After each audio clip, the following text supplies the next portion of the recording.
गीत के बोल है, मैंने पूछा प्रभु से, तू क्यों करता मुझसे इतना प्यार।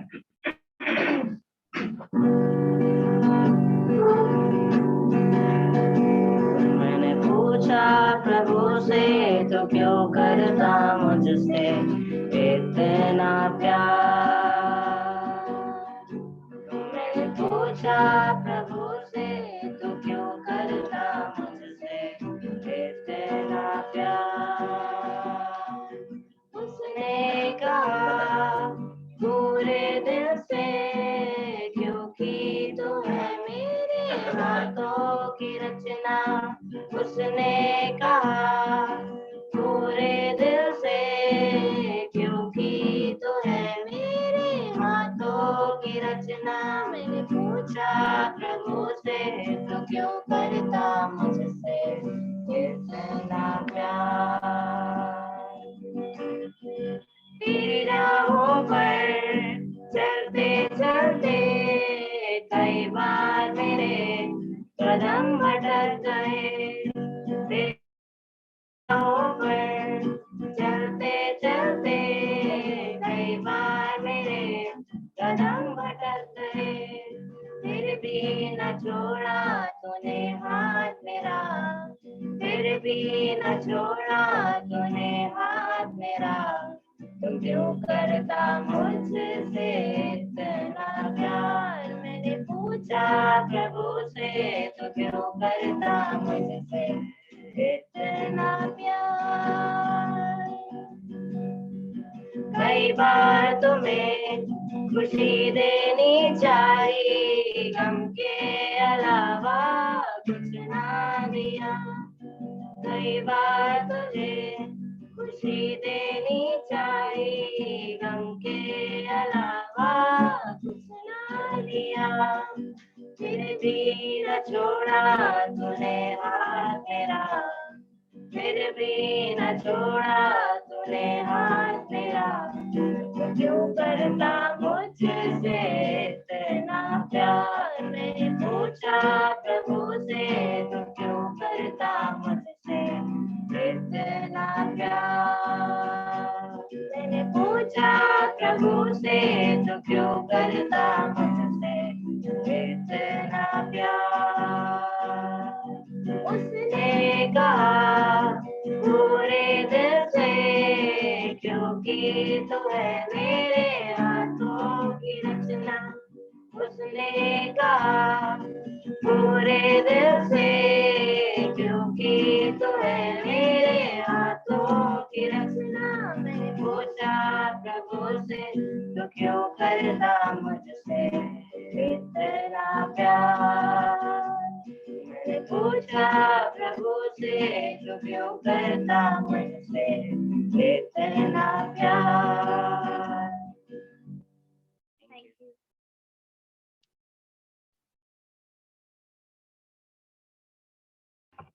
धन्यवाद एलन और एवी इस मधुर गीत के लिए। आइए हम वचन की ओर जाएंगे। इस मरकुस रचित सुसमाचार का आखिरी अध्याय में हम पहुंचा है। आज मरकुस 16 उसके 1 से 8 यीशु मसीह का पुनरुत्थान के बारे में। पिछले दिनों में हम उसके क्रूस की मरण और कब्र विदाई को हम देख रहे थे। आज उसका क्लाइमैक्स या हमारा आशा परमेश्वर मसीह का उद्धार, हमारा विश्वास का फाउंडेशन उस पुनरुत्थान में हम उस विषय को देखने जा रहे हैं। आइए हम वचन के लिए मैं भाई अचामल बी थॉमस मोनी भाई को का आगे के समय सौंपता हूं।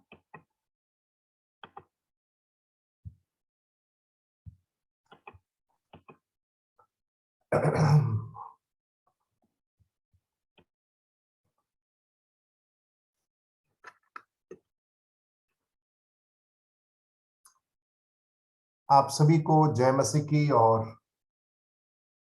शुक्रवार शाम के समय स्थानीय कलीसिया द्वारा आयोजित इस क्रमबद्ध बाइबल अध्ययन में आपका फिर एक बार स्वागत है। परमेश्वर का धन्यवाद हो कि परमेश्वर ने हमें अभी तक संभाला और हमें उसके वचन के सामने बैठने के लिए, सीखने के लिए, समझने के लिए और चलने के लिए अभी तक सहायता किया। हम मरकुस रचित सुसमाचार 16वें अध्याय 1 से लेकर 8 आज अध्ययन करेंगे। प्रभु यीशु मसीह का पुनरुत्थान, the resurrection of the Lord Jesus Christ. मरकुस रचित सुसमाचार 16वां अध्याय 1 से लेकर 8 तक। जब सबत का दिन बीत गया तो मरियम मगदलिनी और याकूब की माता मरियम और सलोमी ने सुगंधित वस्तुएं मोल ली कि आकर उस पर मले। सप्ताह के पहले दिन बड़े भोर जब सूरज निकला ही था, वे कब्र पर आईं और आपस में कहती थीं, हमारे लिए कब्र के द्वार पर से पत्थर कौन लुढ़काएगा।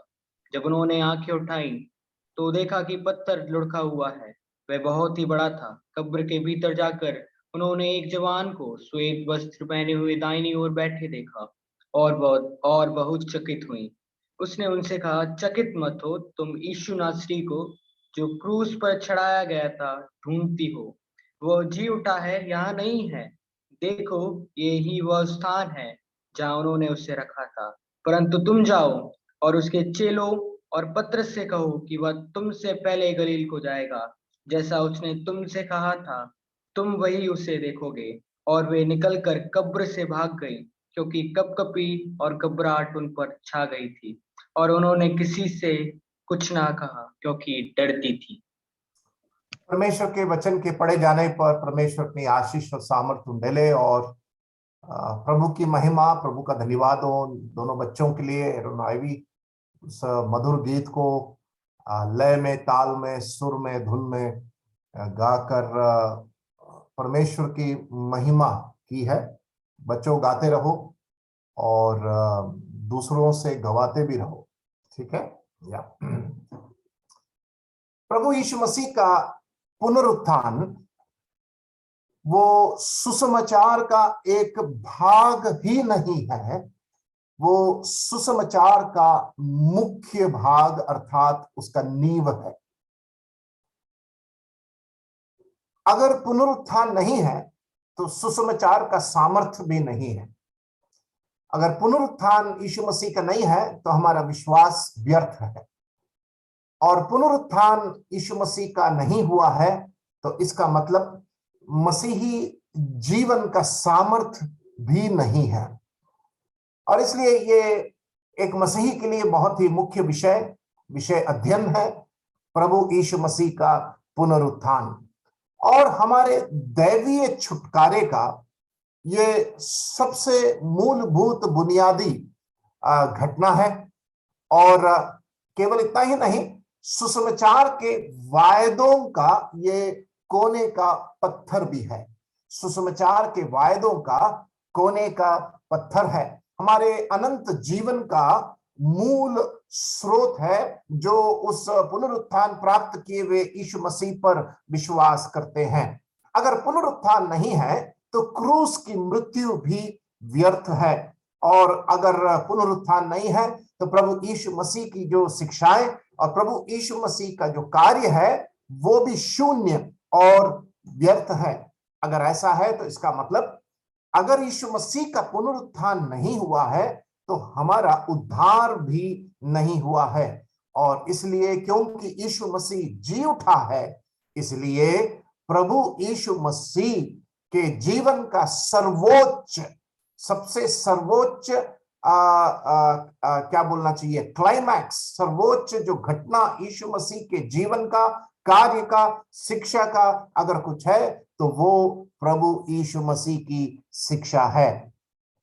क्योंकि प्रभु यीशु मसीह मृतकों में से जी उठे हैं, इसीलिए कलीसिया सप्ताह के पहले दिन उसकी आराधना के लिए इकट्ठा होती है, क्योंकि ये हमारे विश्वास की प्राथमिकता और कलीसिया की प्राथमिकता भी है। और इतना ही नहीं, क्योंकि प्रभु यीशु मसीह जी उठे हैं, उसी प्रकार जिस प्रकार रोमियों की पत्री 8वें अध्याय में हम पढ़ते हैं, उसी प्रकार हम भी मृतकों में से जिलाए जाएंगे और उसके पश्चात हमें एक महिमित शरीर जो स्वर्ग में जीने लायक होगा, उस प्रकार का एक शरीर भी हमें पुनरुत्थान के बाद प्राप्त होगा।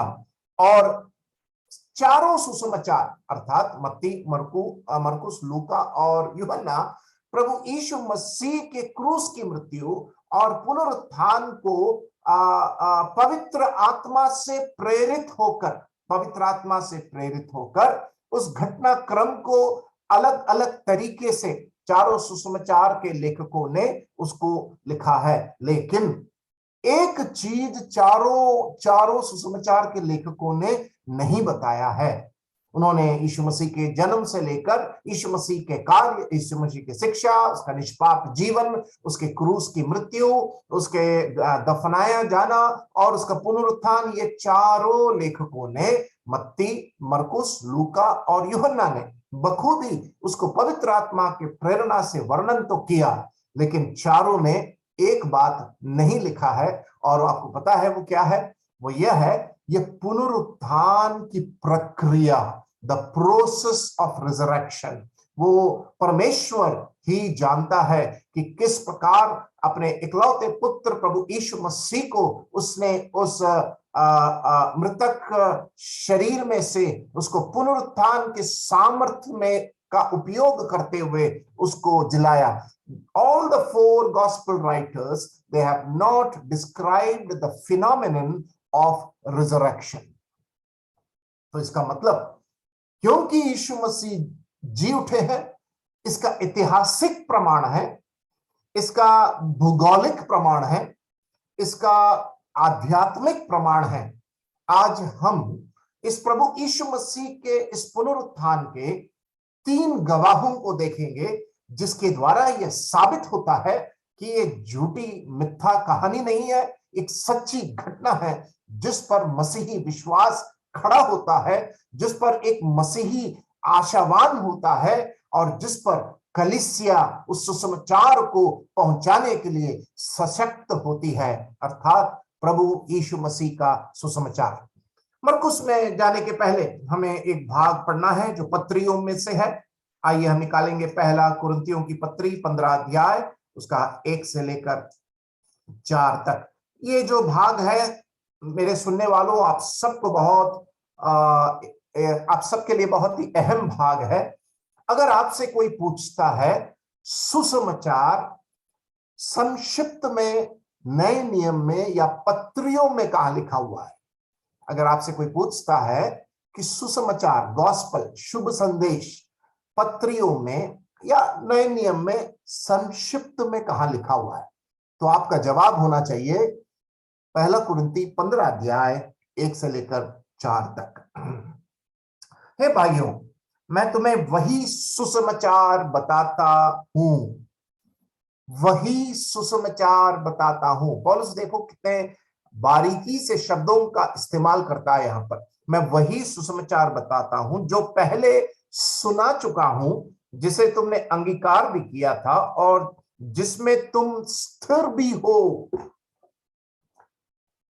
सुसमाचार पर विश्वास करना ही काफी नहीं है, सुसमाचार को सुनाना भी काफी नहीं है, सुसमाचार पर स्थिर रहना बहुत जरूरी है। पौलुस उस बात को वहां पर बहुत उठाकर लिखा है। सुसमाचार बताता हूं जो पहले सुना चुका हूं, जिसे तुमने अंगीकार भी किया और जिसमें तुम स्थिर भी रहते हो। आज हमारी समस्या यही है कि सुसमाचार में अर्थात मसीही विश्वास में हम डगमगाने वाले लोग हैं। हमारी स्थिरता वो जड़ नहीं पकड़ी है, हमारा विश्वास का नींव मजबूत नहीं, हमारी विश्वास की निश्चयता वो निश्चित नहीं है। हमारे विश्वास का व्यक्ति प्रभु यीशु मसीह से हम अपने आंखों को कई बार हटा लेते हैं और जिसके कारण ये सुसमाचार में स्थिरता हम नहीं पाते हैं, जिसका परिणाम हम प्रभु यीशु मसीह के मजबूत शिष्य नहीं बन पाते हैं। सुसमाचार में स्थिर रहना, सुसमाचार में धीरज रखना, सुसमाचार पर विश्वास कर कर दौड़ते रहना, ये परमेश्वर के वचन का एक स्थिर आज्ञा है और एक मसीही के लिए एक विकल्प नहीं है। पौलुस यहां पर कहता है जिस सुसमाचार को मैं सुनाता हूं, जिस पर तूने अंगीकार किया, उसमें तुम स्थिर रहते हो। कोरिन्थ के विश्वासियों के संबंध में वो कहता है। दूसरी है, उसी के द्वारा तुम्हारा उद्धार भी होता है, यदि उस सुसमाचार को जब मैंने तुम्हें सुनाया था स्मरण रखते हो, नहीं तो तुम्हारा विश्वास करना व्यर्थ हुआ, लिखा हुआ है। अगर इस सुसमाचार पर विश्वास नहीं करते हो, अंगीकार नहीं करते हो, स्थिर नहीं रहते हो, तो तुम्हारा विश्वास करना व्यर्थ हुआ। अब तीसरी आयत से वो लिखता है, इसी कारण मैंने सबसे पहले तुम्हें वही बात पहुंचा दी जो मुझे पहुंची थी, कि पवित्र शास्त्र के वचन के अनुसार यीशु मसीह हमारे पापों के लिए मर गया। वहां पर जो जोर देकर पौलुस इस बात को लिखता है, पवित्र शास्त्र वचन के अनुसार, अकॉर्डिंग टू द स्क्रिप्चर्स। यीशु मसीह का संसार में आना, उस क्रूस की मृत्यु, पुनरुत्थान इत्यादि बातें सब पवित्र शास्त्र, बाइबल की भविष्यवाणी का पूर्तिकरण है। सुसमाचार पवित्र शास्त्र के द्वारा हमें यह मिला है। और पौलुस वहां पर कहता है, यह वचन के अनुसार मसीह हमारे पापों के लिए मर गया, चौथी आयत, और गाड़ा गया, और पवित्र शास्त्र के अनुसार तीसरे दिन जी भी उठा। मैं फिर से दोहराऊंगा, अगर यदि आपसे कोई पूछता है, भाई साहब, बहन जी, सुसमाचार बाइबल में संक्षिप्त में कहां लिखा हुआ है? पहला कुरिन्ती 15 अध्याय 1 से लेकर 4 तक। अगर आपसे कोई पूछता है सुसमाचार एक पद में कहां लिखा हुआ है, तो हम सब जानते हैं यूहन्ना रचित सुसमाचार 3 अध्याय उसकी 16वीं आयत। उससे भी छोटा अगर सुसमाचार का वचन आपको चाहिए तो यूहन्ना रचित सुसमाचार 3 अध्याय 36वीं आयत है। ये सारे वचन को हमें कंठस्थ करना बहुत जरूरी है। जब हम सुसमाचार सुनाते हैं तो हमारे जबान में, मन में सामने वाले को समझाने के लिए ये सारे वचन कंठस्थ होने चाहिए, रेफरेंसेस कंठस्थ होने चाहिए, और हम उस सुसमाचार को बखूबी उसका वर्णन करना आना चाहिए, the explanation of the gospel. तो इस भाग को पौलुस कोरिन्थ की कलीसिया में जब वो लिखता है तो उनको सुसमाचार के संबंध में कहकर ये एक लंबा अध्याय है, और ये एक बहुत गहन अध्ययन का अध्याय है, पहला कुरिन्ती 15वां अध्याय। मैं वहां पर उस भाग को पढ़कर मैं आगे बढ़ना चाहता हूं, लेकिन 5 और 6 भी पढ़ूंगा। पहला कुरिन्ती 15 अध्याय 5 और 6। प्रभु यीशु मसीह के पुनरुत्थान के पश्चात वे दिखाई दिए। प्रभु यीशु मसीह केवल शिष्यों को, प्रेरितों को और विश्वासियों को दिखाई दिए। प्रभु यीशु मसीह के पुनरुत्थान के पश्चात 9 ऐसे घटनाएं हैं जहां पर वे लोगों को दिखाई दिए। 5वां आयत, और कैफा को तब 12 को दिखाई दिया, फिर 500 से अधिक भाइयों को एक साथ दिखाई दिया, जिनमें से बहुत तेरे अब तक वर्तमान है, पर कितने सो गए। उसके बाद याकूब को दिखाई दिया, और किस प्रकार पौलुस कहता है कि ये प्रभु यीशु मसीह मुझे भी दर्शन हुआ। तो मैं उस भाग को वहां पर बुनियादी रूप से उस ढांचे को बांधने के लिए मैं आपको वहां पर लेकर गया। आइए अब हम मरकुस रचित सुसमाचार 16वें अध्याय में आ जाते हैं। मरकुस रचित सुसमाचार 16वां अध्याय।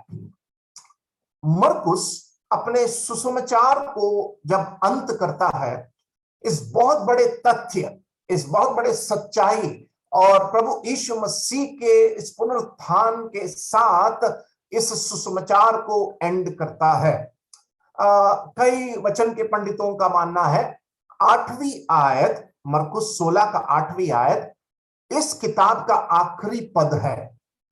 अगले सप्ताह हम देखेंगे 9 से जो 20वीं आयत है, जो ओरिजिनल मैन्युस्क्रिप्ट्स, जो बुनियादी जो लिपियां थी, ओरिजिनल मैन्युस्क्रिप्ट लिपियां जो थी उसमें नहीं था, ये जोड़ा गया है, उसको हम अगले सप्ताह देखेंगे।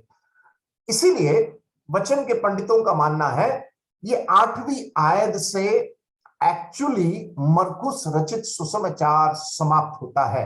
9 से लेकर 20 तक अगर आप पढ़ेंगे तो एक ऐसा लगता है कि कुछ जोड़ा गया है, और जिस प्रकार आखिरी पद हम पढ़ते हैं उसकी 20वीं आयत, उसको पढ़ने के बाद लगता है कि एकदम अचानक सा अचानक से मरकुस रचित सुसमाचार एंड हो जाता है।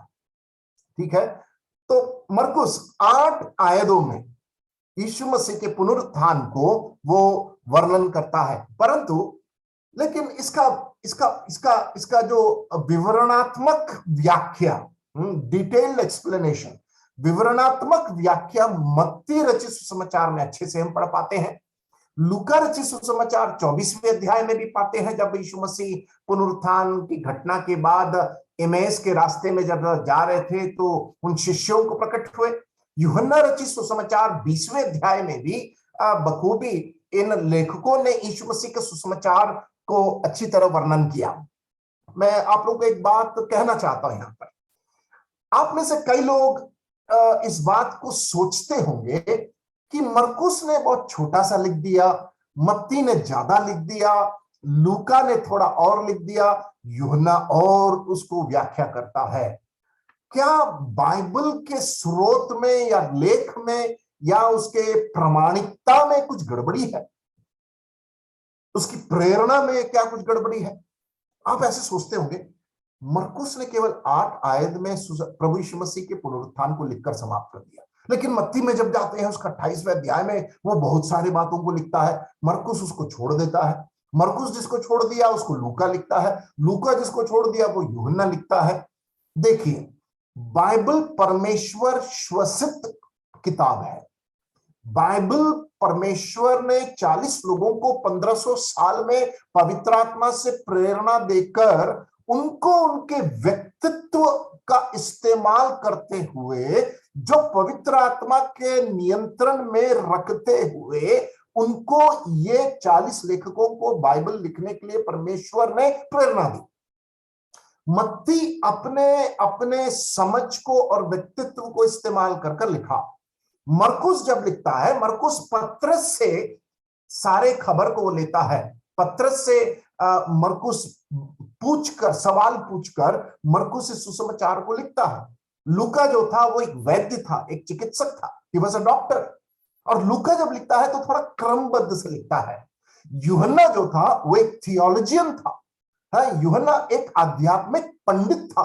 ध्यान से सुनिए इस बात को। यूहन्ना एक आध्यात्मिक पंडित था, लूका एक चिकित्सक था, मरकुस जो था पत्रस से पूछकर लिखता था और उसको पवित्र आत्मा की प्रेरणा में ये सब लिखते थे। मत्ती जो जो जो प्रभु यीशु मसीह का शिष्य था, मत्ती उसको उसका एक स्वभाव था सब कुछ एकदम विस्तारित रूप से लिखने के। मत्ती का एक स्वभाव था वो। मत्ती के अध्यायों को अगर आप पढ़ेंगे तो लंबे लंबे अध्याय हैं। कभी कोई दृष्टांत कह देगा, कभी कुछ सिखाएगा, कभी कुछ सिखाएगा। एक ही अध्याय में बहुत कुछ लिख देता है। इसका कारण क्या है? ये चारों जो सुसमाचार के लेखक हैं, इनका व्यक्तित्व अलग है।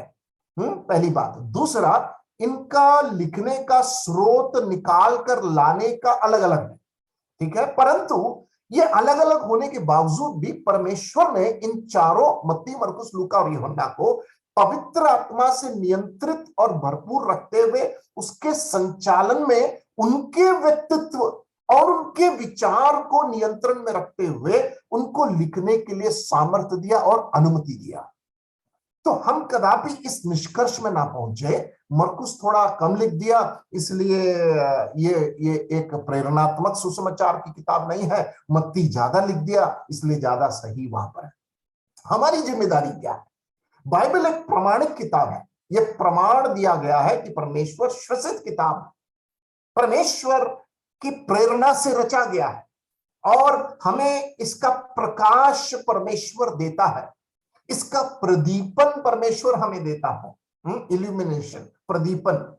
ठीक है, तो हमारी जिम्मेदारी क्या है? अब एक अच्छा बाइबल छात्र या एक थियोलॉजियन, अगर आप में से जो लोग हैं जो बाइबल के शास्त्र को पढ़े हैं, प्रशिक्षण लिए हैं, हमारी जिम्मेदारी है ये चारों सुसमाचार के हार्मोनी को, ध्यान से सुनिए इस बात को, हमारी जिम्मेदारी है मत्ती, मरकुस, लूका, यूहन्ना के घटनाक्रम को जोड़कर, पढ़कर, समझकर उसको सिखाएं, जो मैं थोड़ा प्रयास मरकुस रचित सुसमाचार में मैं करते आया हूं। जब भी मरकुस पढ़ते हैं तो मत्ती, लूका, यूहन्ना की घटनाक्रम को जोड़कर उसको एक हार्मोनियस तरीके से, मतलब बिना कोई विरोधाभास के उसको संयोजन कर कर हमें उस पूरे घटनाक्रम को उसकी कड़ी में बैठाकर, जोड़कर, उसके बाद समझकर हमें उसको समझने की आवश्यकता है।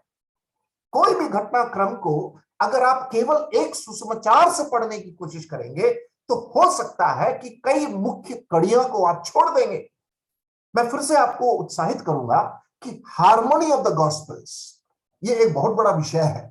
हार्मोनी ऑफ द गॉस्पेल्स मतलब क्या है? सुसमाचार की जो एकता, सुसमाचार की किताबों की एकता को बनाए रखने के लिए हमें इन चारों को संयोजन कर कर, संगठित कर कर, घटनाक्रम की कड़ियों को समझकर हम उस सुसमाचार की संयोजकता और एकता को समझकर हम जब बाइबल पढ़ेंगे तो आपको बहुत अच्छा लगेगा कि इतनी गहराई से कैसे सुसमाचार के लेखकों ने यीशु मसीह को प्रदर्शित किया, यीशु मसीह को प्रकाशित किया, यीशु मसीह को दर्शाया। ठीक है, तो आज उसी उसी उसी ढंग से हम इस पुनरुत्थान को भी समझेंगे जैसे अन्य क्लासों में हम देख रहे थे। मैंने इतने समय लेकर इसलिए कहा क्योंकि कई बाइबल के पढ़ने वालों को ये पता नहीं कि सुसमाचार का जो लिंक चारों, मत्ती, मरकुस, लूका, यूहन्ना की कड़ी जो है उसको जोड़ना बहुत जरूरी है। You have to link all the four gospels to get the harmony of the gospels. चारों सुसमाचारों को जोड़ना इसलिए जरूरी है ताकि घटनाक्रम की कड़ी और उसकी एकता को आप पढ़ पाए, समझ पाए और उसकी गहराई में उतर पाए। इसलिए मैं थोड़ा इतना समय लेकर आपको उद्बोधन करने की आवश्यकता समझा। एक और बात यहां पर कहना चाहता हूं जो बहुत जरूरी है।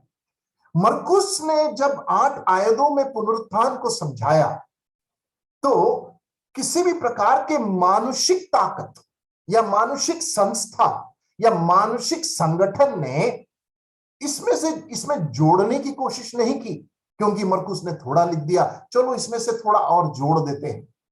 ध्यान दिया आपने? कोई मानुषिक ताकत, मानुषिक हाथ, मानुषिक संगठन, मानुषिक एजेंसियां इसमें कुछ भी जोड़ने का प्रयास नहीं की। उन्होंने जो लेखकों ने जैसा लिखा पवित्र आत्मा से प्रेरित होकर लिखा और इसलिए उसको वैसे ही रहने के लिए उन्होंने उचित समझा। इसलिए हम इस बात को समझते हैं कि बाइबल पवित्र शास्त्र परमेश्वर श्वसित किताब है। पवित्र शास्त्र से प्रेरणा प्राप्त कर कर परमेश्वर से श्वसित किताब है। ये बात को हम उसमें समझ सकते हैं। तो जैसे मैंने कहा कि मरकुस ने पत्रस से इसका स्रोत लिया और उसको जोड़ जोड़कर वो लिखता गया। और आज इस बात को जब हम देखते हैं कि प्रभु यीशु मसीह के पुनरुत्थान को भी मरकुस ने बहुत बारीकी से समझाने की कोशिश की। आइए हम शुरू करते हैं। जब सबत का दिन बीत गया, हम वहां पर रुकेंगे। जब सबत का दिन बीत गया, सबसे पहला जो प्रमाण यीशु मसीह का जो हम देखने जा रहे हैं वो है कि खाली कब्र की गवाही, the testimony of the empty tomb, खाली कब्र की गवाही। सबसे पहला प्रमाण कि यीशु मसीह जिंदा है, उसका सबूत क्या है? हम इतिहास से सबूत दे सकते हैं। आज की तारीख यीशु मसीह के पुनरुत्थान के कारण है। ईसा पूर्व और ईसा बाद, आज का 25 फरवरी 2022 वो प्रभु यीशु मसीह के पुनरुत्थान के कारण है। वो एक ऐतिहासिक प्रमाण है। हम भूगोलिक प्रमाण को भी देख सकते हैं। अगर आप आज जाएंगे इजराइल में, जहां पर प्रभु यीशु मसीह दफनाया गया था, वहां पर वो कब्र खुला हुआ है और वहां पर इस प्रकार लिखा हुआ है कि वो यहां नहीं है, वो जी उठा है। भूगोलिक प्रमाण भी हम देखते हैं और आध्यात्मिक प्रमाण परमेश्वर के वचन से हम पढ़ते हैं जो आज हम देखेंगे। तो सबसे पहले प्रमाण क्या है? खाली कब्र का प्रमाण, द टेस्टिमनी ऑफ एम्प्टी टूम।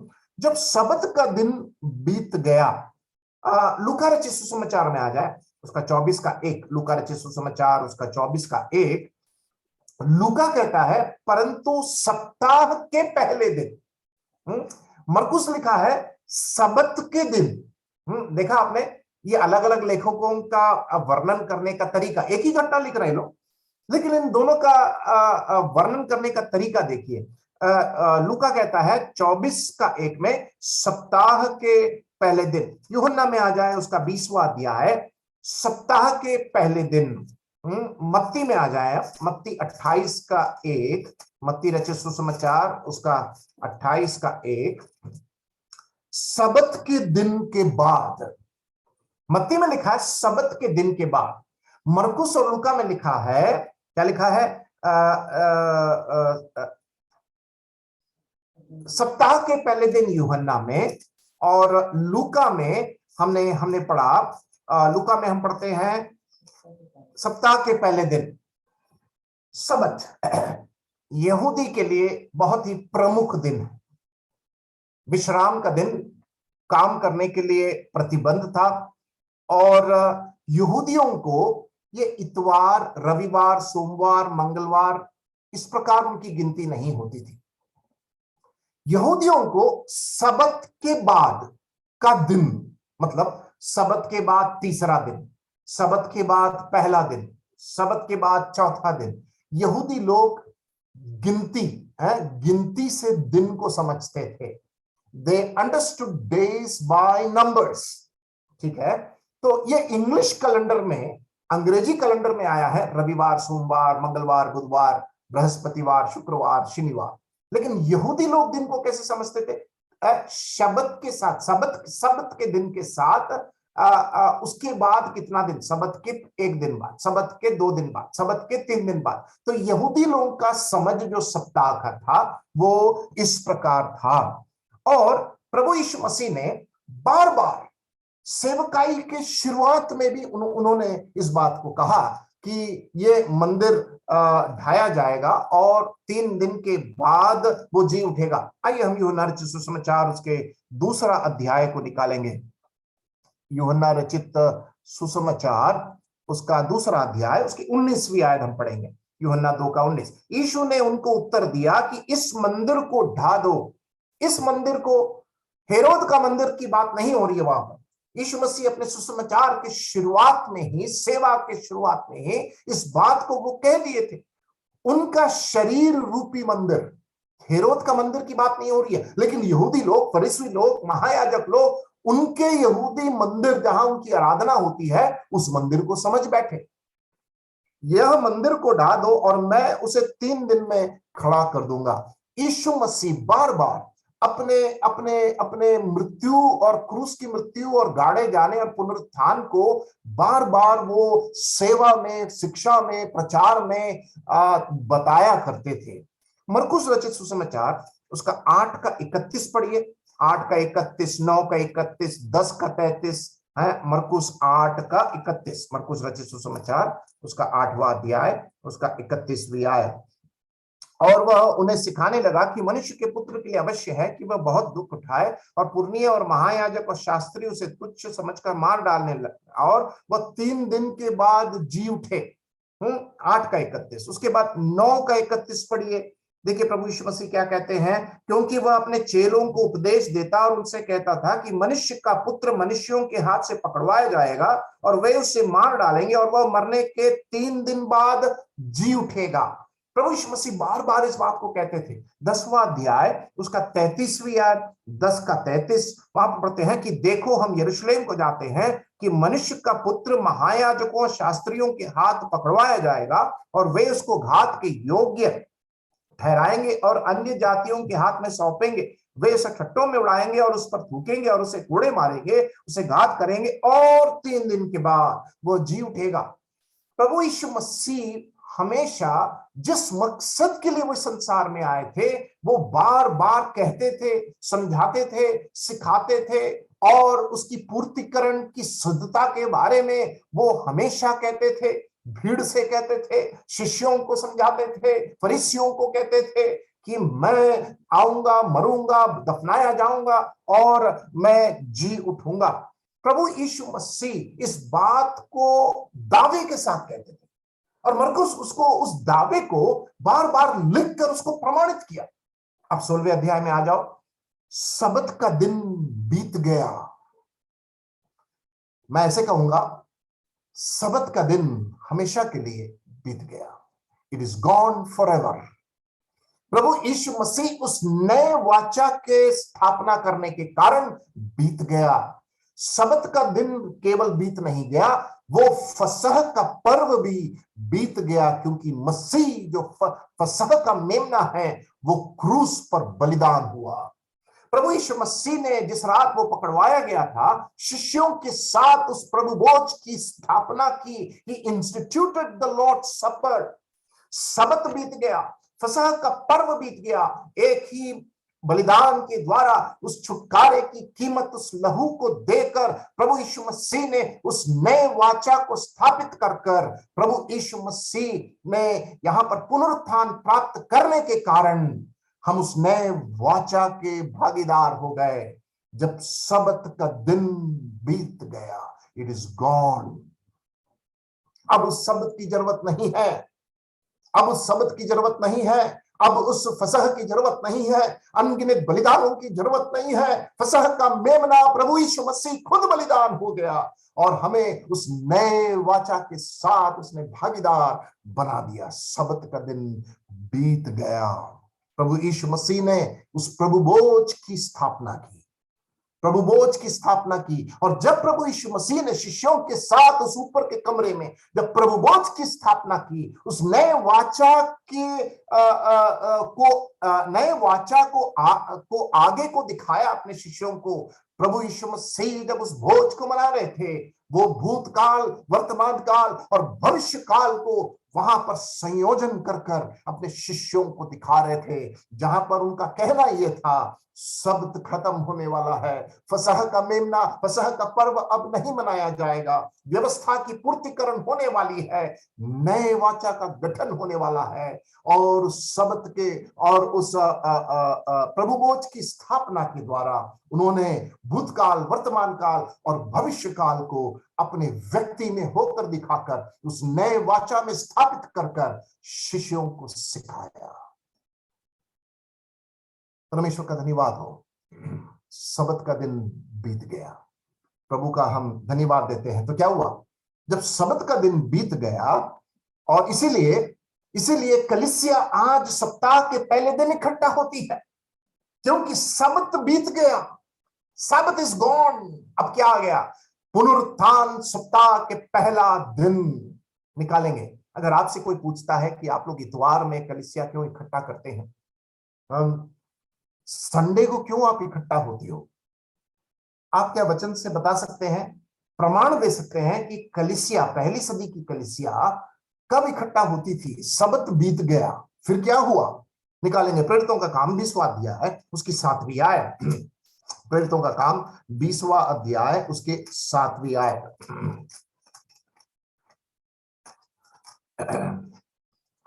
प्रेरितों के काम 20वां अध्याय 7वीं आयत।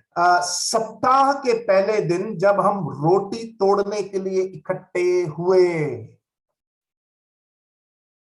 प्रेरितों के काम 2 अध्याय में हम पढ़ते हैं कि कलीसिया का जन्म हुआ, the birth of the church, और वहां पर रोटी तोड़ने में वे लौलीन रहे और वे अक्सर इकट्ठा होते थे।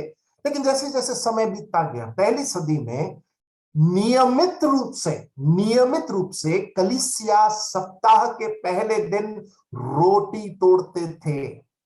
वचन में रोटी तोड़ना महीने में एक बार नहीं लिखा गया है। पहली सदी की शिक्षा, प्रेरितों की शिक्षा, प्रभु यीशु मसीह की शिक्षा, जब हम शिक्षाओं में, पत्रियों में हम देखते हैं, रोटी तोड़ने की शिक्षा सप्ताह के पहले दिन, मतलब हर इतवार को की जाती थी। और इसलिए आज भी ये रोटी तोड़ना हमारे आराधना का मुख्य भाग है और ये हर सप्ताह होना चाहिए।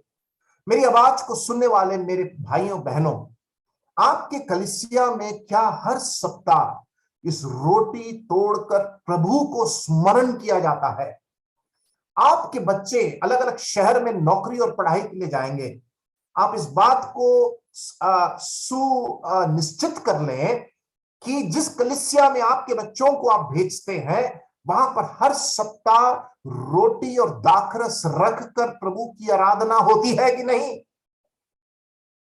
आज भारत में ऐसे कई झुंड आप पाएंगे जहां पर हर सप्ताह रोटी और दाखरस रखकर प्रभु की आराधना नहीं होती है। और इसलिए वचन क्या सिखाता है? वचन यह सिखाता है कि आराधना का मुख्य भाग है प्रभुभोज। वो प्रभुभोज का रख कर यीशु मसीह को स्मरण करना। और इसीलिए हम इस संडे की जो आराधना होती है, इससे भी एक अच्छा शब्द हम बाइबल में पढ़ते हैं। वो क्या है? प्रभु यीशु मसीह ने कहा, मेरे मृत्यु और पुनरुत्थान को स्मरण करो। इसलिए संडे की जो सभा है वो एक स्मरणीय सभा है। It is remembrance meeting. स्मरणीय सभा मतलब हम प्रभु यीशु मसीह को स्मरण करते हैं, प्रभु बोझ को रखकर। वचन ये सिखाता है कि हर सप्ताह प्रभु बोझ को रखकर उसकी आराधना की जानी चाहिए। प्रेरितों के काम 20:7, सप्ताह के पहले दिन जब हम रोटी तोड़ने के लिए इकट्ठा हुए। आइए हम निकालते हैं पहला कुरिन्थी 16 का 2। पहला कुरिन्थी उसका 16वां अध्याय, उसकी दूसरी आयत। देखिए वहां पर क्या लिखा है? सप्ताह के पहले दिन तुम में से हरेक अपनी आमदनी के अनुसार कुछ अपने पास रख छोड़ा करें। यहां पर देने के संबंध में है।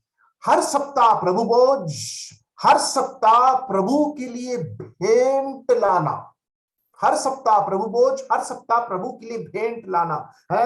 सप्ताह के पहले दिन तुम में से हरेक अपनी आमदनी के अनुसार कुछ अपने पास रख छोड़ा के, कि मेरे आने पर चंदा ना करना पड़े। वहां पर संदर्भ दान के विषय में है। परमेश्वर हमें इन शिक्षाओं से अवगत करें। लेकिन प्रकाशित वाक्य में जब हम आते हैं, उसका पहला अध्याय, वहां पर ये सप्ताह का पहला दिन वो शब्द बदलकर, पहला अध्याय उसकी 10वीं आयत, यूहन्ना पत्मोस के द्वीप में जब दर्शन में प्रकाशित वाक्य लिख रहा था, तो यूहन्ना क्या लिखता है? देखो पहला अध्याय प्रकाशित वाक्य 10वीं आयत, कि मैं प्रभु के दिन आत्मा में आ गया। वहां पर सप्ताह का दिन प्रभु का दिन, द लॉर्ड्स डे, ठीक है। तो सप्ताह का पहले दिन वो प्रभु का दिन है, मेरा दिन नहीं है। वो प्रभु का दिन है, प्रभु को स्मरण करने वाला दिन है, प्रभु की आराधना करने वाला दिन है, प्रभु के लिए गीत गाया जाने वाला दिन है, प्रभु का प्रचार किया जाने वाला दिन है, प्रभु को भेंट चढ़ाने वाला दिन है। It is the Lord's day. क्यों? सबत का दिन बीत गया, फसह का पर्व खत्म हो गया, और हम नई वाचा के हम अनुयायी और भागीदारी हो गए। मरकुस 16 में आ जाएगा। सबत का दिन बीत गया तो मरियम मगदलिनी और याकूब की माता मरियम और शलोमी ने सुगंधित वस्तुएं मोल ली कि आकर उस पर मले।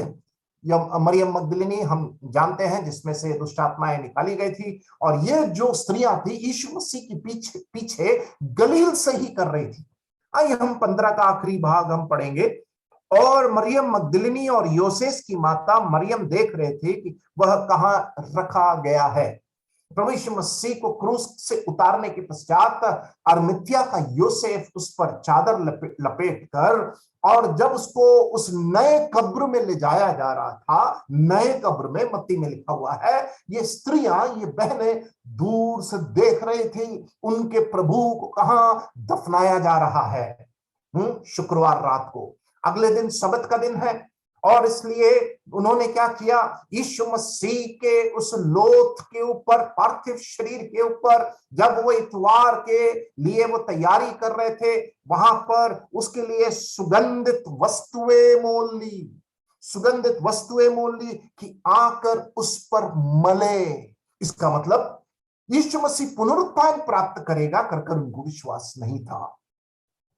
उसके शरीर में से दुर्गंध को हटाने के लिए, उसके प्रति प्रेम का प्रकटीकरण करते हुए ये स्त्रियां वहां पर सुगंधित वस्तुएं मोल ली थी।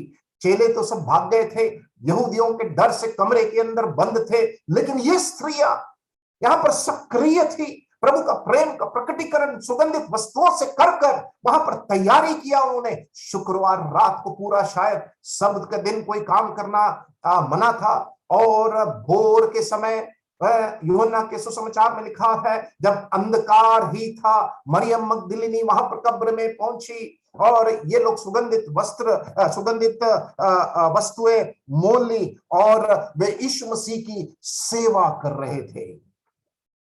प्रभु यीशु मसीह से बहुत प्रेम करते थे, प्रभु यीशु मसीह को बहुत सराहते थे, प्रभु यीशु मसीह की आराधना करते थे, प्रभु यीशु मसीह की सेवा कर रहे थे। लेकिन अब प्रभु यीशु मसीह के मृत्यु के पश्चात ये बहनें अगम्य उस अगम्य वो निराशा में डूब गए थे और वे अपने उद्धार के लिए इस यीशु मसीह पर ही उन्होंने अपने आश्रय को डाला था। उनके मनों में क्या चल रहा था, उनके मनों में क्या चल रहा था? शुक्रवार रात को यीशु मसीह को ले जाते उन्होंने देखा, शनिवार सब्त का दिन था और इतवार सप्ताह के पहले दिन वे इस प्रभु यीशु मसीह के प्रति जो उनका प्रेम था उसमें कोई कमी नहीं आई और सुगंधित वस्तुएं मोल लेकर उसको मलने के लिए आए। ये क्या दिखाता है?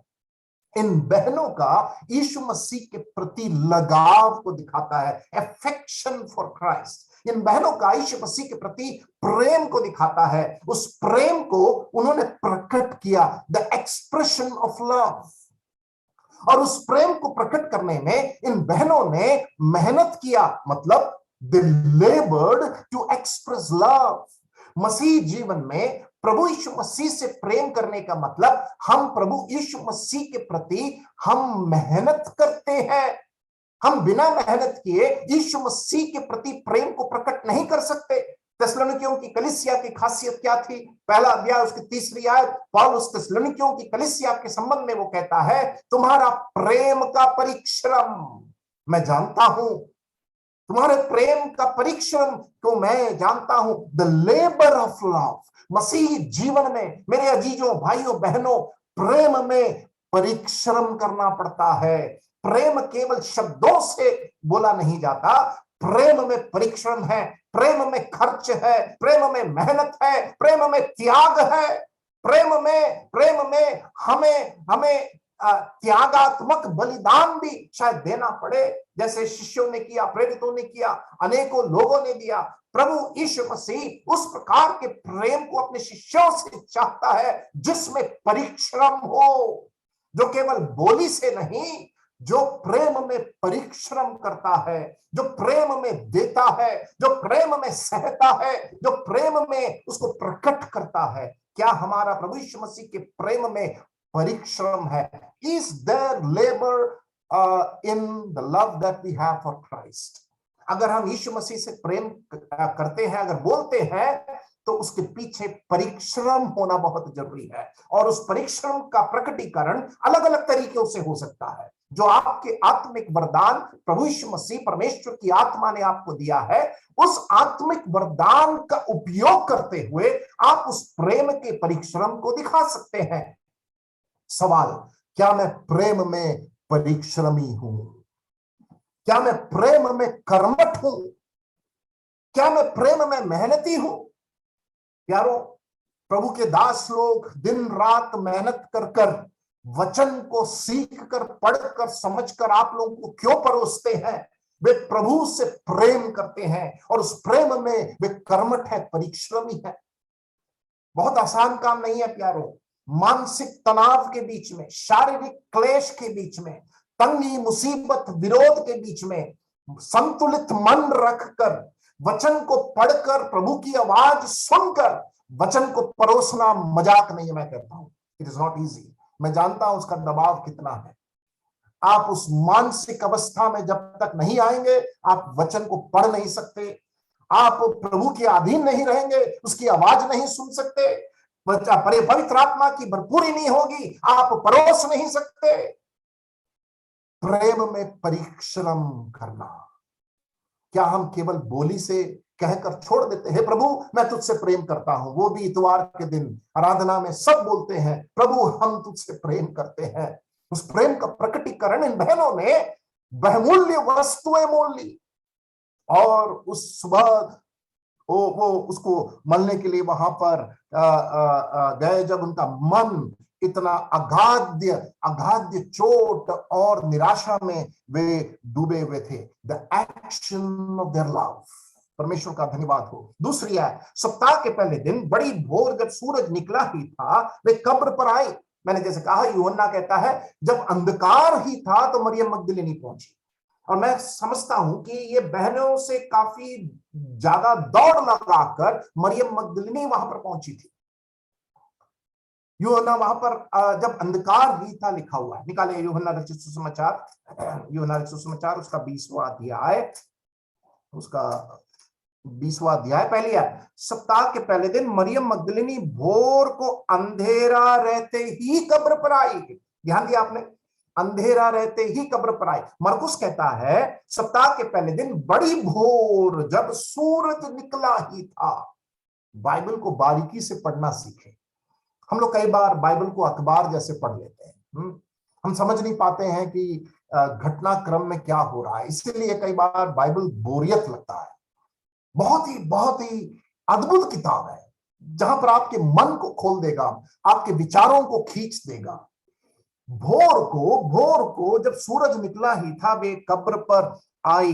और मत्ती में भी हम इस बात को पढ़ते हैं, और यहाँ पर तीसरी आयत में पढ़ते हैं, और आपस में कहती थी कि हमारे लिए कब्र के द्वार पर से पत्थर कौन लुढ़काएगा। ये भयंकर एक सवाल है। हमारे लिए, और आपस में कहती थी, जोआना कह रही थी मरियम से, उसके बाद मरियम मगदलिनी योसेस की माता मरियम से कह रही थी पत्थर कौन लुढ़काएगा।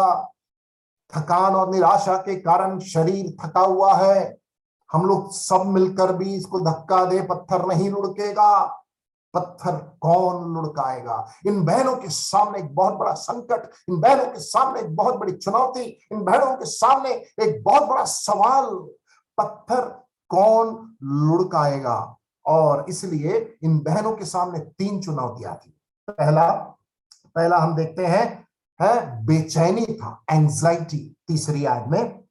उसके बाद 5वीं आयत में ये बहनें चकित हुई जब वो पत्थर लुढ़का हुआ पाया, और तीसरा उसकी 8वीं आयत में वे बहुत डरती थी। उनकी मानसिक हालात इन 3 स्वभाव में हम देखते हैं। पहला बेचैनी थी, दूसरा आश्चर्यचकित हुए, और तीसरा वे घबराहट हो चुकी थी। आपस में कहती थी कि हमारे लिए कब्र के द्वार से पत्थर कौन लुढ़काएगा। आपके व्यक्तिगत मसीही जीवन में आज ये सवाल उठ रहा होगा कि आपके जीवन में ये संकट है। आर्थिक संकट हो सकता है, शारीरिक संकट हो सकता है, पारिवारिक संकट हो सकता है, व्यवसायिक संकट हो सकता है, कलीसियाई संकट हो सकता है। हमारे सामने ये सवाल आता है, पत्थर कौन लुढ़काएगा, पत्थर कैसे लुढ़केगा। मेरे अजीजों, हम नहीं कर सकते, हमारे पास इतनी ताकत नहीं है। पत्थर को परमेश्वर ही लुढ़का सकता है, पत्थर को परमेश्वर ही हटा सकता है। आपका संकट कितना भी बड़ा हो, वो संकट रूपी पत्थर परमेश्वर ही हटा सकता है। सवाल हमारे अंदर, हमारे मरते तक एक ना तो एक पत्थर हमेशा रहेगा, एक ना तो एक संकट रूपी पत्थर हमेशा रहेगा हमारे मरते तक। और हमारे मरते तक ये सवाल भी रहेगा कि पत्थर कौन लुढ़काएगा। एक पत्थर लुढ़का, दूसरा पत्थर आ गया, दूसरा पत्थर लुढ़का, तीसरा पत्थर आ गया। पत्थर आते रहेंगे, संकटमय पत्थर आते रहेंगे। सवाल कौन लुढ़काएगा, कौन लुढ़काएगा। क्या आपके जीवन में इस संकटमय पत्थर एक नहीं अनेक हो सकते हैं। और आज रात के समय ये बहनों का सवाल, उनकी बेचैनी, उनका डर, उनका भय, उनकी चिंता, उनका बोझ, उनका प्रश्न चिन्ह, पत्थर कौन लुढ़काएगा। हमसे नहीं लुढ़केगा, बिल्कुल नहीं लुढ़केगा, बिल्कुल नहीं लुढ़केगा। उसके चौथी आयत में देखो, जब उन्होंने आंखें उठाई तो देखा कि पत्थर लुढ़का हुआ है। जब उन्होंने आंखें उठाई तो उन्होंने देखा कि पत्थर लुढ़का हुआ, क्योंकि वह बहुत ही बड़ा था, बहुत ही बड़ा था। अब यहां पर हम रुकते हैं, थोड़े समय के लिए हमें मत्ती में जाना पड़ेगा, क्योंकि कुछ बातें वहां पर लिखी हुई है जो मरकुस में नहीं है। और उस घटनाक्रम को जोड़ना पड़ेगा इस पूरे घटनाक्रम को अच्छे से समझने के लिए। आइए हम निकालते हैं मत्ती रचित सुसमाचार 27वां अध्याय उसकी 60वीं आयत से। मत्ती रचित सुसमाचार उसका 27वां अध्याय 60 वर्स 60 ऑनवर्ड्स। और उसे अपनी नई कब्र में रखा जो उसने चट्टान में खुदवाई थी, और कब्र के द्वार पर बड़ा पत्थर लुढ़का कर चला गया। कौन? अरिमथिया का यूसुफ पत्थर को लुढ़का कर चला गया, और मरियम मगदलिनी और दूसरी मरियम वहां कब्र के सामने बैठी थी। पत्थर को लुढ़काते हुए, पत्थर को रखते हुए मरियम मगदलिनी और दूसरी मरियम वो देखे थे, वे आंखों देखा गवाह थे उस पत्थर का। है वो लुढ़का के चला गया अरिमथिया का यूसुफ, और इन्होंने इस पत्थर को देखा था। ठीक है, पढ़िए 62। दूसरे दिन जो तैयारी के दिन, ये कौन सा दिन है तैयारी का दिन? सबत का दिन। फसह के बाद शुक्रवार यीशु मसीह की क्रूस की मृत्यु के पश्चात दूसरे दिन, मैंने कहा ना कि यहूदी लोग ये नंबर से दिन को समझते हैं। दूसरे दिन सबत का दिन। कौन सा दिन? तैयारी का दिन के बाद का दिन था। महायाजक और फरीसियों ने पिलातुस के पास इकट्ठे होकर कहा, ये महायाजक लोग यहाँ पर सबत के नियम को तोड़ दिए। यहाँ पर वो सबत के दिन पिलातुस के पास जाते हैं क्या करने के लिए? हे महाराज, हमें स्मरण है कि उस भरमाने वाले ने, किसने? यीशु मसीह ने अपने जीते जी कहा था कि मैं 3 दिन के बाद जी उठूंगा। सो आज्ञा दे कि तीसरे दिन तक कब्र की रखवाली की जाए, ऐसा ना हो कि उसके चेले आकर उसे चुरा ले गए और लोगों से कहने लगे कि वह मरे हुओं में से जी उठा है, तब पिछला धोखा पहले से भी बुरा होगा। पिलातुस ने उनसे कहा, तुम्हारे पास पहरुए तो हैं, जाओ अपनी समझ के अनुसार रखवाली करो। सो वे पहरुओं के साथ लेकर गए और पत्थर पर मुहर लगाकर कब्र की रखवाली की। तो यहां पर इस बात को पिलातुस से कह रहे हैं कि यीशु मसीह के चेले आकर इस लोथ को चोरी ना कर ले, ताकि यीशु मसीह पुनरुत्थान प्राप्त किया इस बात को वो कह पाए। इसलिए पिलातुस के पास जाकर जो राज्यपाल था, उन्होंने पहरुओं की मांग की। पिलातुस ने कहा, लो तुमको जो करना है करो, रखवाली करो। और उसके बाद रोमी सरकार की मुहर, देखिए उसके 66वें आयत में लिखा हुआ है, रोमी सरकार की मुहर लगवाकर कब्र की रखवाली की। क्या फायदा? 28वीं आयत में आइए, 28वीं आयत में आइए, दूसरी आयत। और देखो एक बड़ा भूडोल हुआ। 2 घटनाएं हो रही है यहां पर सबत के दिन। पहला क्या हो रहा है? पहरुओं को रखा गया। पिलातुस के पास गए महायाजक लोग, पहरुओं की मांग की, पहरुए वहां पर रखवाली करते हैं और कब्र के ऊपर मुहर लगा दी गई। दूसरी घटना क्या हुआ? दूसरी आयत में एक बड़ा भूडोल हुआ। बड़ा भूडोल मतलब बहुत ही भयंकर भूडोल, क्योंकि प्रभु का एक दूत स्वर्गदूत से उतरा और पास आकर उसने पत्थर को लुढ़का दिया और उस पर बैठ गया। सवाल, पत्थर को कौन लुढ़काएगा? जवाब मत्ती में लिखा है 28 में, स्वर्गदूत के आने पर भूडोल हुआ और उसने पत्थर को लुढ़का दिया और उस पर बैठ गया। उसके बाद देखो क्या लिखा, तीसरी आयत, उसका रूप बिजली का सा और उसका वस्त्र पाले की नाई उज्जवल था। स्वर्गदूत का विवरण है वहां पर। उसके भय से पहरुए कांप उठे और मृतक समान हो गए। ये पहरुए जिसको पिलातुस ने दिया था, उसके उस उसके ज्वालामुखी उस ज्योति से ये पहरुए कांप उठे और मृतक समान हो गए। ध्यान से पढ़िए, दे वर लाइक डेड, मृतक समान हो गए। स्वर्गदूत ने स्त्रियों से कहा कि तुम मत डरो, मैं जानता हूं कि तुम यीशु को जो क्रूस पर चढ़ाया गया था ढूंढती हो, वो यहां नहीं परंतु जी उठा है। ये घटना वहां पर मत्ती उस बात को कहता है ताकि एक झूठी पुनरुत्थान की कहानी शिष्य लोग ना रचे। फेक रिजरेक्शन स्टोरी, एक झूठी पुनरुत्थान की कहानी ना रचे। इसलिए महायाजक और पुरनीय पिलातुस के पास जाकर ये पूरा ड्रामा उन्होंने किया, ये पूरा नाटक उन्होंने किया। सोचने वाली बात है, एक झूठे पुनरुत्थान के लिए क्या प्रेरित और शिष्य शहीद हो जाएंगे? सोचिए इस बात को। एक झूठे पुनरुत्थान के लिए क्या शिष्य लोग इस प्रकार शहीद हो सकते हैं क्या? नहीं। पैसे कमाने के लिए भी इंसान कितना भी झूठ बोल सकता है, लेकिन अपने आप को मरने के लिए, मारने के लिए, शहीद होने के लिए क्या इस प्रकार का एक षड्यंत्र और झूठी कहानी रच सकता है इंसान? एक सामान्य बुद्धि में सोचने वाली बात है।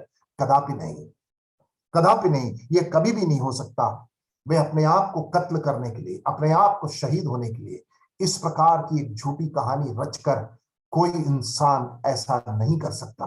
और इसलिए ये जो थ्योरी है तो यीशु मसीह के पुनरुत्थान के संबंध में 4 थ्योरी है, मैं उस पर नहीं जाऊंगा। ये एक थ्योरी है कि शिष्यों ने आकर यीशु मसीह की लोथ को छुड़ा दी, यीशु मसीह की लोथ छुड़ा। दूसरा एक थ्योरी है कि यीशु मसीह मरा ही नहीं था। तीसरा एक थ्योरी है कि उसको सही कब्र में नहीं दफनाया गया था। तो इस प्रकार के बहुत सारी कहानियां हैं यीशु मसीह के पुनरुत्थान के संबंध में, लेकिन मैं उस पर जाना नहीं चाहता हूं। तो इसलिए हम ये पढ़ते हैं कि इस बात को यहां देखते हैं कि ये खाली कब्र था। तो पहला प्रमाण मरकुस 16 में आ जाइए। पहला प्रमाण यीशु मसीह के पुनरुत्थान का क्या है? खाली कब्र खाली है, कब्र खाली है। पत्थर कौन लुढ़काएगा? जवाब हमने देख लिया मत्ती 28 में। मरकुस 16 में आ जाइए। और 5वीं आयत, और कब्र के भीतर जाकर उन्होंने एक जवान को श्वेत वस्त्र पहने हुए दाहिने और बैठे देखा कि और बहुत चकित हुए। ठीक है, और उसने उनसे कहा, चकित मत हो, तुम यीशु नासरी को जो क्रूस पर चढ़ाया गया था ढूंढती हो, वो जी उठा, यहां नहीं है। तो पहला खाली कब्र का प्रमाण।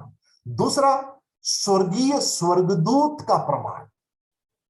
तो ये स्वर्गीय स्वर्गदूत जिसने पत्थर को लुढ़काया था, जिसने स्त्रियों से कहा कि वो यहां नहीं है, जी उठा, इसका प्रमाण भी हमें बाइबल में मिलता है, जिससे साबित होता है कि यीशु मसीह वास्तव में वो जी उठे हुए मसीहा है। 5 और 6 में, 1 से लेकर 4 तक खाली कब्र का प्रमाण, 5 और 6 में दूसरा प्रमाण स्वर्गीय स्वर्गदूत का प्रमाण, जो लूका और यूहन्ना में भी हम पाते हैं। उसने उनसे कहा, चकित मत हो, तुम यीशु नासरी को जो क्रूस पर चढ़ाया गया था ढूंढती हो, वह जी उठा है, वह यहां नहीं है। देखो, यह वही स्थान है जहां उन्होंने उसे रखा था। यूहन्ना जब पढ़ेंगे तो आपको 20वां अध्याय 12वीं आयत में 2 स्वर्गदूत पाएंगे वहां पर, 2 एंजल्स। ठीक है, यूहन्ना वहां पर 2 स्वर्गदूत के बारे में वर्णन करता है। और यहां पर ये स्त्रियों ने, वे अपने उस अगम्य अगाध निराशा और सदमे में से, अगम्य अगाध निराशा और सदमे में से उस स्वर्गदूत की आवाज को पहचान कर धीरे धीरे यीशु मसीह के उस पुनरुत्थान की वास्तविकता में अब संभलने लगे। They were waking to the words of the angelic voice and presence. इतना अगाध निराशा, इतना अगम्य बेचैनी, और अब उस स्वर्गदूत की आवाज और उसके कथन और उसकी उपस्थिति में होकर ये बहनें अब धीरे धीरे वे संभलने लगे। They got encouraged, वे संभलने लगे। परमेश्वर का हम धन्यवाद देते हैं। हमारे जीवन के अनेकों सदमे हमें लगे हैं, अनेकों निराशाएं हमें लगे। परमेश्वर ने कितने समय उस संकट के बीच में, उस सदमे में से मुझे और आपको संभाल कर चलाया है, खड़ा किया है। हमारा सवाल हमेशा आज भी है, पत्थर कौन लुढ़काएगा? पत्थर कौन लुढ़काएगा? मेरे बहन, आपके जीवन का पत्थर मुझे नहीं मालूम। मेरे भाई, आपके जीवन के पत्थर का बोझ मुझे नहीं मालूम। आपके लिए भी ये सवाल है, मेरे लिए भी आज एक सवाल है। सेवा संबंधित पत्थर का बोझ बहुत है प्यारो। आज भी वो सवाल का जवाब मुझे मालूम है, मुझे भी मालूम है, आपको भी मालूम है। मरते तक मुझे और आपको ये सवाल रहेगा। लेकिन एक एक पत्थर को लुढ़का कर मुझे और आपको परमेश्वर ने यहां तक पहुंचाया। एक पत्थर लुढ़कता है, दूसरा पत्थर आ जाता है। लेकिन प्रभु कहता है, जैसे इन स्त्रियों ने, 4वीं आयत में 16 का 4 मुझे बहुत अच्छा लगता है, जब उन्होंने आंखें उठाई, when they lifted up their eyes, जब उन्होंने आंखें उठाई तो देखा कि पत्थर लुढ़क चुका है। और वही मैं और आपको करना है, मुझे और आपको करना है। हमारी आंखों को उद्धार के कर्ता सिद्ध करने वाले यीशु की ओर हम उठाएं, उस अनुग्रह के सिंहासन पर हम आए ओ प्रभु उस पत्थर को लुढ़का देगा। आपका कर्ज का पत्थर हो सकता है, आपकी बीमारी का पत्थर हो सकता है, आपके आपके आपके आपके चिंताओं का बोझ हो सकता है, आपके जीवन का भविष्य का पत्थर हो सकता है। आंखें उठाकर देखो क्रूस की ओर। धीमी धीमी आवाज वहां से आ रही है। उस यीशु मसीह को देखते रहें जो उद्धार के कर्ता, सिद्ध करने वाला, हमारे विश्वास को स्थिर करने वाला, पत्थर को लुढ़काते रहने वाला, उस यीशु मसीह की ओर हम देखें जैसे इन स्त्रियों ने देखा था। परमेश्वर का धन्यवाद है। 2 गवाहों को हमने देख लिया, खाली कब्र का गवाह, स्वर्गीय स्वर्गदूत का गवाह 7 और 8। आखिरी में हम देखते हैं आंखों देखे गवाहों का गवाह, टेस्टिमनी ऑफ आई विटनेस, 7वीं आयत। परंतु तुम जाओ और उसके चेलों और पतरस से कहो कि वह तुमसे पहले गलील को जाएगा, जैसा उसने तुमसे कहा था। और वे निकलकर कब्र से भाग गए, क्योंकि कपकपी और घबराहट उन पर छा गई थी। उन्होंने किसी से कुछ ना कहा, क्योंकि डरती थी। यहाँ पर आंखों देखा गवाह कौन थे? ये बहनें, ये स्त्रियां थी। यहां पर एक आज्ञा है, 7वीं आयत, परंतु तुम जाओ और उसके चेलों और पतरस से कहो। पतरस का नाम क्यों लिखा हुआ है? सोचने वाली बात है। यीशु मसीह को पकड़वाने वाले रात में 3 बार इनकार किया था पतरस, और इसलिए क्योंकि पतरस निराश और दरवाजे बंद कर कमरे के अंदर बंद था दूसरे शिष्यों के साथ। एक निराश पतरस को यह खबर देना बहुत जरूरी था, ताकि उसकी विश्वास की स्थायीकरण और वो वापसी हो पाए। पतरस को जाकर कहो, इसलिए यहां पर लिखा है तुम जाओ और उसके चेलों और पतरस से कहो कि वह तुमसे पहले गलील को जाएगा। यीशु मसीह पहले भी कहा था कि मैं तुमको गलील में मिलूंगा, मैं तुमको गलील में मिलूंगा। यूहन्ना रचित सुसमाचार 21वां अध्याय जब हम उसको पढ़ते हैं, चेले जब रात भर मेहनत किए, मछलियों को नहीं पकड़ पाया, झील के किनारे यीशु मसीह खड़ा था। गलील का झील के किनारे यीशु मसीह खड़ा था। चेलों से पूछता है, क्या तुम्हें खाने को कुछ मिला? पतरस ने क्या जवाब दिया? हमने पूरी रात मेहनत की, हम कुछ नहीं पाए। वहां पर 21वां अध्याय यूहन्ना रचित सुसमाचार, वहां पर पतरस को वापस विश्वास में स्थिर करते हुए हम पाते हैं। इसीलिए ये बहनों को कहा गया था, जाओ चेलों और पतरस से कहो, क्योंकि पतरस प्रभु यीशु मसीह का बहुत करीबी। उस पतरस की वापसी होने के बाद प्रेरितों के काम 2 अध्याय, हम उस ऐतिहासिक भाषण को पढ़ते हैं पेंतकुस्त के दिन, कि किस प्रकार 3 बार इनकार किया हुआ पतरस, उसकी जब वापसी विश्वास में होती है, परमेश्वर ने उसको इस्तेमाल किया। 3000 यहूदी लोग उद्धार पाते हैं। That is the Peter. पतरस से जाकर कहो, और पतरस फिर कहता रहता है कि वह तुमसे पहले गलील को जाएगा, जैसा उसने तुमसे कहा था, तुम वहीं से देखोगे। 8वीं आयत, और वे निकलकर कब्र से भाग गई। वे निकलकर कब्र से भाग गई। उनकी आज्ञाकारिता को वहां पर हम देखते हैं। हालांकि कपकपी और घबराहट उन पर छाई गई थी, उन्होंने किसी से कुछ ना कहा, क्योंकि डरती थी। परमेश्वर का हम धन्यवाद देते हैं। एक कथन लूका रचित सुसमाचार में हम पढ़ते हैं, लूका 24:5 हम पढ़ते हैं। देखिए वहां पर कैसा लिखा हुआ है, लूका 24:5। जब वे डर गई, ये बहनें डर गई और धरती की ओर मुंह झुकाए रही। लूका थोड़ा और अच्छे से लिखता है, जब वे डर गई और धरती पर मुंह झुकाए रही, तो उन्होंने उनसे कहा, तुम जीविते को मरे हुओं में क्यों ढूंढती हो? तुम जीविते को मरे हुओं में क्यों ढूंढती हो? वह यहां नहीं परंतु जी उठा है। स्मरण करो उसने क्या कहा था जब वो जिंदा था। यूहन्ना 20वां अध्याय में वापस 20 में आ जाए, 20 में आ जाए, उसके दूसरी आयत। तब वह दौड़ी और शमौन पतरस और उस दूसरे चेले के पास जिससे यीशु प्रेम रखता था, अर्थात यूहन्ना, आकर कहा, वे प्रभु को कब्र में से निकाल ले गए हैं और हम नहीं जानती कि उसे कहां रख दिए हैं। कौन बोल रहा है? मरियम मगदलिनी। और उसके बाद हम उसके 13वीं आयत, उन्होंने उससे कहा, हे नारी, तू क्यों रोती है? उसने उनसे कहा, वे मेरे प्रभु को उठा ले गए और मैं नहीं जानती कि उसे कहां रखा है। वे उसे कहां रखा है? यह सुनकर वह पीछे फिरी और यीशु को खड़े देखा और ना पहचाना कि वह यीशु है। क्यों नहीं पहचानी?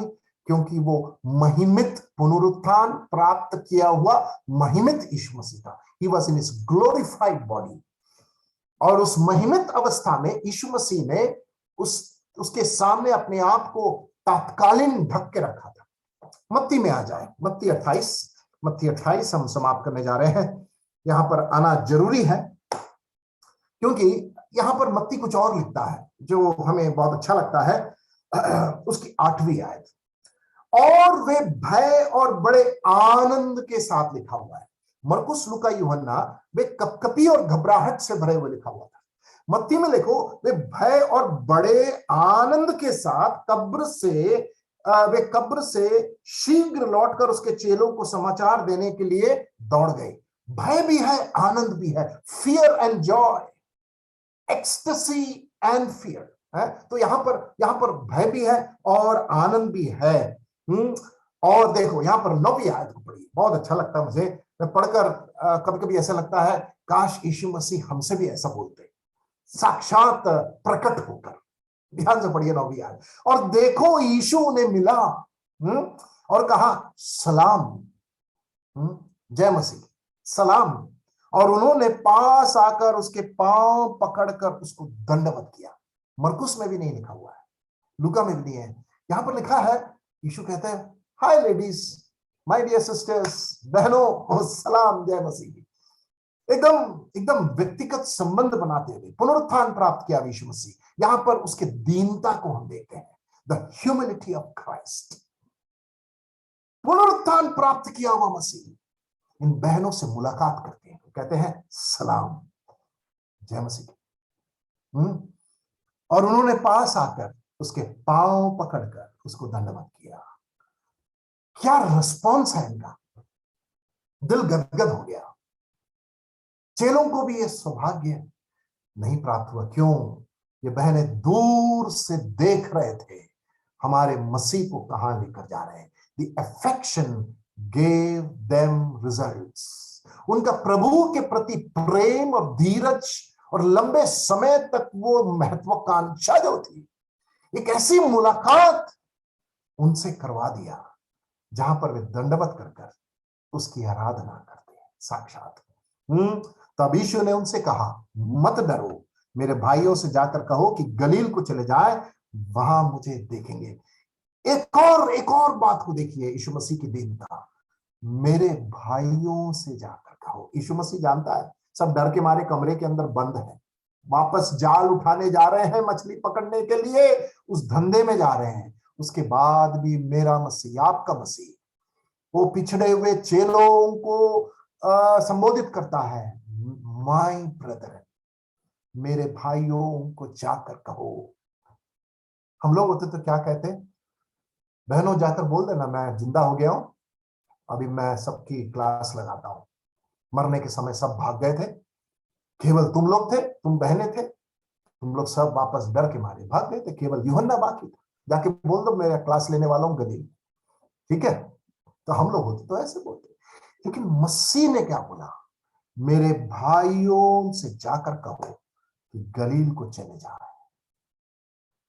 यह है पुनरुत्थान प्राप्त के मसीह की दीनता, उनकी मानसिकता। पुनरुत्थान के पहले यूहन्ना 13 में उसने चेलों के पैर को धोया।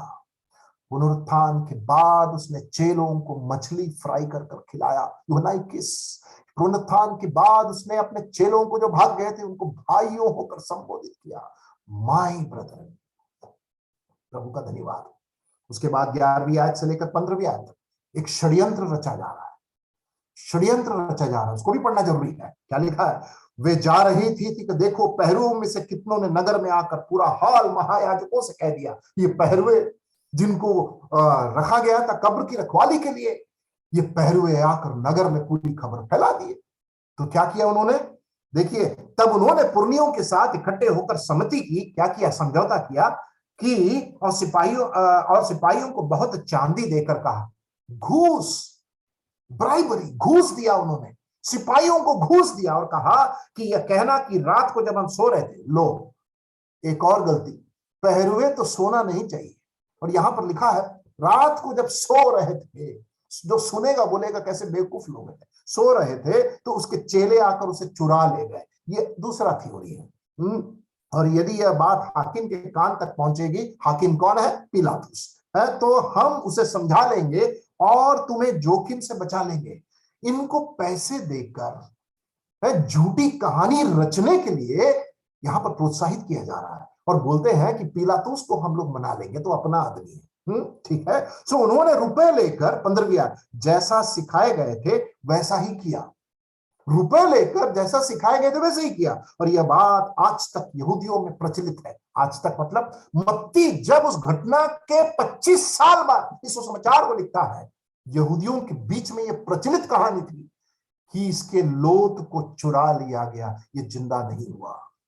लेकिन प्रभु का धन्यवाद हो कि वो 500 से ज्यादा लोगों को पुनरुत्थान के बाद यरूशलेम में अलग अलग घटनाओं में प्रकट हुआ। पहला कुरिन्थी में पतरस को, कैफा को, याकूब को, वो चेलों को, बहनों को, उस पर विश्वास करने वालों के ऊपर यीशु मसीह साक्षात प्रकट हुए। ये है अगला प्रमाण, the fourth testimony, the appearances of Christ. प्रभु यीशु मसीह का धन्यवाद हो जो हमारे विश्वास का आधार है। मैं यहाँ पर समाप्त करने जा रहा हूँ। यीशु मसीह का जो पुनरुत्थान है वो इतिहास की एक सच्ची घटना है और हमारे आध्यात्मिक शिक्षा का बुनियाद है। It is a fact of theology, it is a fact in history. और इससे बढ़कर हमारे प्रभु यीशु मसीह के जीवन में सबसे मुख्य घटना है। और ये प्रभु यीशु मसीह का पुनरुत्थान हमारा जीवन है। It is our life. इसका सामर्थ्य से हम लोग आशावान बनते हैं और उसके पुनरुत्थान से ही हम धर्मी ठहराए गए हैं। ये हमारा विश्वास का आधार है। पहला कुरिन्थी 15 अध्याय उसके 13 और 14 में जिस प्रकार हम पढ़ते हैं, पहला कुरिन्थी उसका 15 अध्याय 13वां अध्याय, यदि मरे हुओं का पुनरुत्थान ही नहीं तो मसीह भी नहीं जी उठा, और यदि मसीह नहीं जी उठा तो हमारा प्रचार करना व्यर्थ है। जी उठा है मसीहा, जी उठा है मसीहा, मृतकों में से जी उठा है। ओ मृत्यु के बंधन को हराकर हमारा मसीह जी उठा है, पिता के दाहिने ओर वो हमारे लिए बिचवाई का कार्य कर रहा है। दोबारा आने वाला राजा है क्योंकि वो जी उठा है। यीशु मसीह में जो मरे हैं वे उठाए जाएंगे, जिलाए जाएंगे, और जो शेष बचे हैं वे रूपांतर किए जाएंगे। यीशु मसीह जी उठा है। परमेश्वर का हम धन्यवाद देते हैं आज इस समय इस बहुत बड़े सच्चाई की शिक्षा जो हमारे जीवन को उत्साहित करता है, द रिजरेक्शन ऑफ क्राइस्ट, उसका जी उठना।